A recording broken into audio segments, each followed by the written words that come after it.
in the ocean, just that buzz that you have, that energy that you get from this bigger body, this phenomenon that is the ocean that has so much power. You can't think about anything else when you're in the water. It's totally meditative, and it consumes all of your expendable energy that would be wasted on trivial stuff.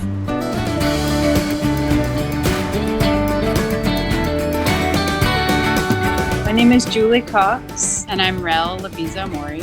We're married, and Julie's a surfer. She used to be a professional surfer with the Women's Longboard Tour, and I am a very fair weather fan surfer. I think I roped Rel into the business. She's always helped with strategy, and I think you came up with the name Traveler, and I mean, she's been there since I had the dream, and it's helpful because we are kind of a yin and yang, and she's more strategy and a great coach, whereas I'm more like boots on the ground, the everyday operational manager.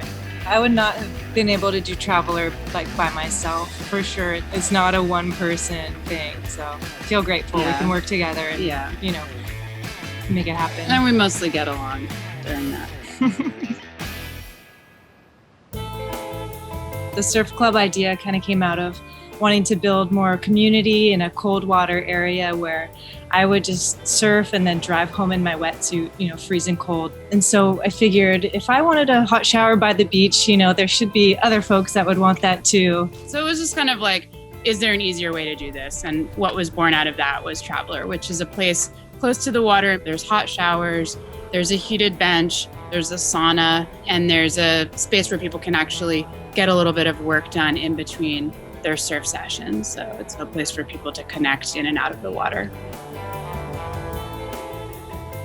Everything from the wanting to become a surfer and the wanting to become an entrepreneur is like a big risk, or it's a big step to take.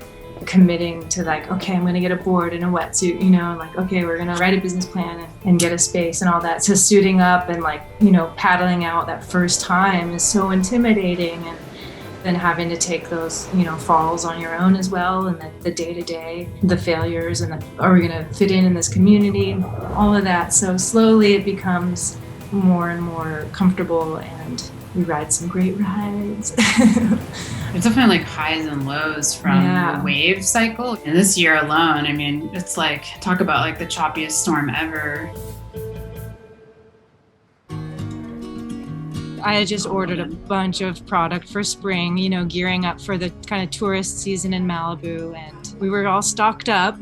All stocked up with bathing suits and things that we really, when the pandemic hit and the shutdown started, were not exactly essentials.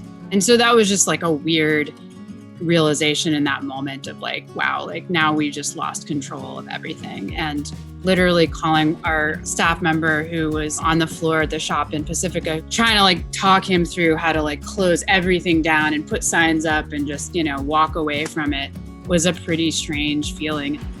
2 weeks later, we were one of the first companies to start making fabric masks, donating masks and selling masks like crazy, which made us feel really good because we had a purpose and we were really bringing the community together, in that way virtually. It's interesting to talk about this stuff now because you sort of have to look back and remember oh yeah, and we had to apply for loans and all of this stuff. And I think we were very lucky in not only our own resourcefulness, but also just our community coming together and realizing that we have built this community for 4 years. Activating that was, really, I think, what made the business stay alive. I'm just grateful to be a business owner through this time, as hard as it is and as hard as it was. I really wouldn't change being a small business owner for anything. It's been challenging, but just grateful every day.